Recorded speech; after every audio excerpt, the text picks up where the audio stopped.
Hello student, आशा करते हैं आप सभी की प्रिपरेशन काफी अच्छी चल रही है और आप सभी बच्चे सुपर एक्साइटेड हैं अपनी कॉलेज जर्नी शुरू करने के लिए। तो आज की वीडियो में हम बात करने वाले हैं एक बहुत ही इंपॉर्टेंट मुद्दे पे जो कि होने वाला है सीमेट एग्जाम 2025। हाल ही में सीमेट की डेट्स आ चुकी हैं, बहुत जल्दी इस बार सीमेट की अनाउंसमेंट हो गई है।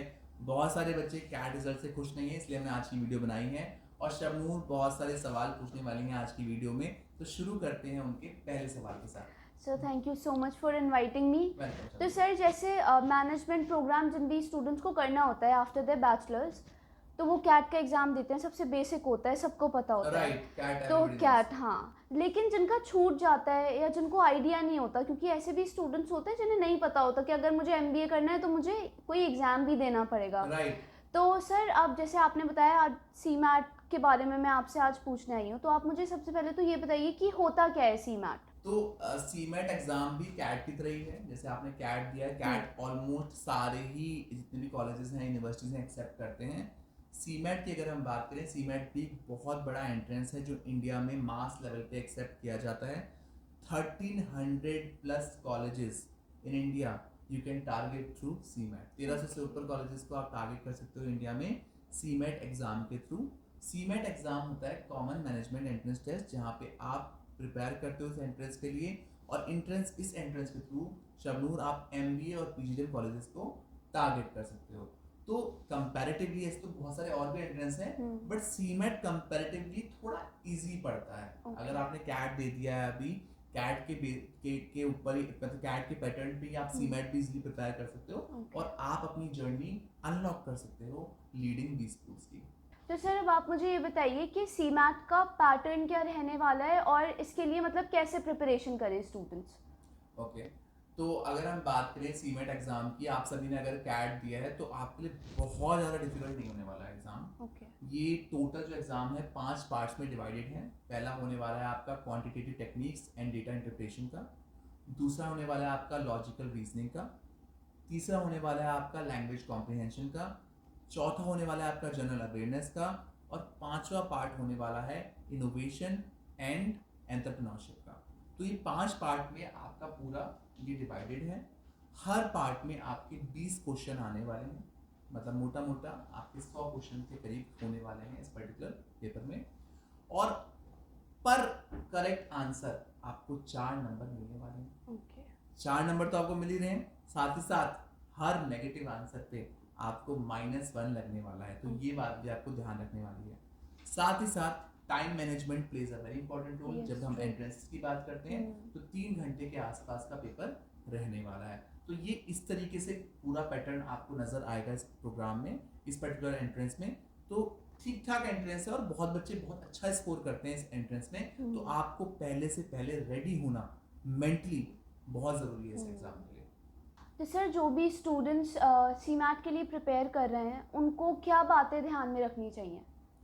शबनूर, जो भी बच्चे सीमेट के लिए प्रिपेयर करना चाहते हैं और प्रिपरेशन कर रहे हैं इस टाइम पे, उनको कुछ पॉइंट्स पे बहुत ध्यान देना चाहिए। पहले तो आपको सिलेबस पूरा अच्छे से पता होना चाहिए। आपको हर पार्ट अच्छे से तैयार करना है, क्योंकि ये 5 पार्ट में डिवाइडेड है, हम ऑलरेडी बता चुके हैं।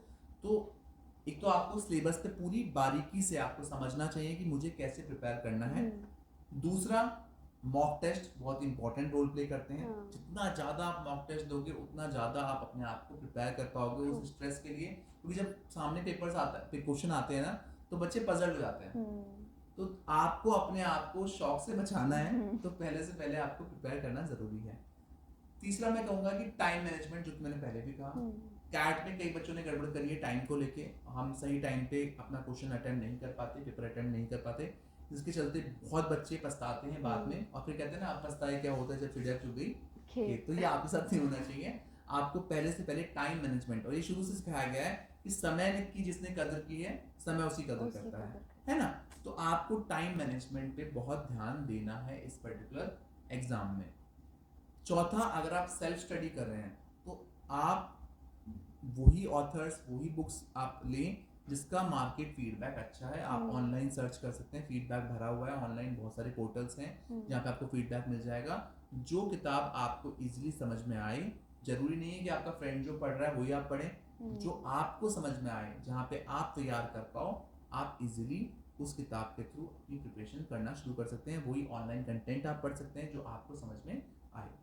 5वां, स्ट्रेस बिल्कुल नहीं लेना। 5वां सबसे इंपॉर्टेंट पॉइंट है, आपको स्ट्रेस बिल्कुल नहीं होना चाहिए। आप प्रिपरेशन कर रहे हैं, आपने पढ़ाई की है, आपने मेहनत की है, तो आप अच्छा तो करेंगे ही करेंगे। ये आपका आउटकम तो होना ही अच्छा है। तो अपने ऊपर भरोसा रखना है। जिस बच्चे को अपने ऊपर भरोसा है वो अच्छा कर जाएगा। हाँ, ओवर कॉन्फिडेंट नहीं होना। ओवर कॉन्फिडेंस भी हो जाता है क्या बच्चों में, जो कि नहीं होना चाहिए। आप तैयारी अच्छे से करेंगे, आप मेहनत करेंगे, टाइम मैनेजमेंट जो भी हमने टिप्स बताई हैं उस पर गौर देंगे, तो आप इजीली इस पेपर में निकाल लेंगे अच्छे नंबर के साथ। ये पेपर आपका हो जाएगा। ये कोई आईएएस लेवल का पेपर नहीं है। लोग तो आईएएस के लिए इतने सालों साल प्रिपरेशन करते हैं। ये पेपर नॉर्मल पेपर है।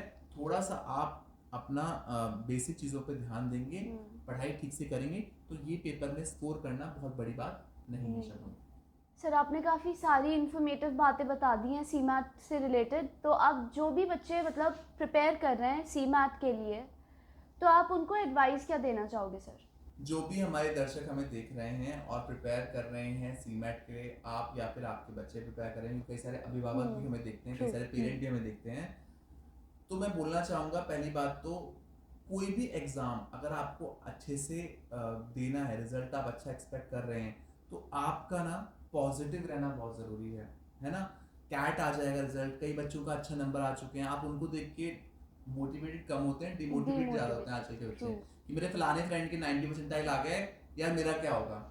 तो ये जो छोटे छोटे पॉइंट्स है ना, ये आपके ब्रेन पे असर डालते हैं। ये मैंने अभी रिसेंटली एक रिसर्च पढ़ी थी एक जापानीज डॉक्टर की, जिसने अपनी रिसर्च में बताया था कि जो पानी होता है ना, उससे आप जब डेली बातें करते हैं, 3 ग्लास पानी के लिए थी, ये रिसर्च है ऑनलाइन, आप देख सकते हैं इसके बारे में।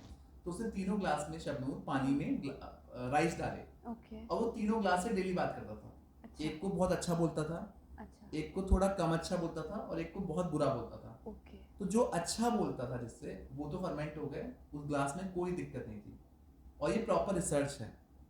जिससे वो बेकार बोलता था वो बिल्कुल सड़ गया, और जिससे उसने नॉर्मल बातें की थी वो न्यूट्रल था। वो विद टाइम सड़ना शुरू हुआ था, फंगस लगना शुरू हुई थी उस पर। तो हमारा ब्रेन भी ना पानी से बना हुआ है।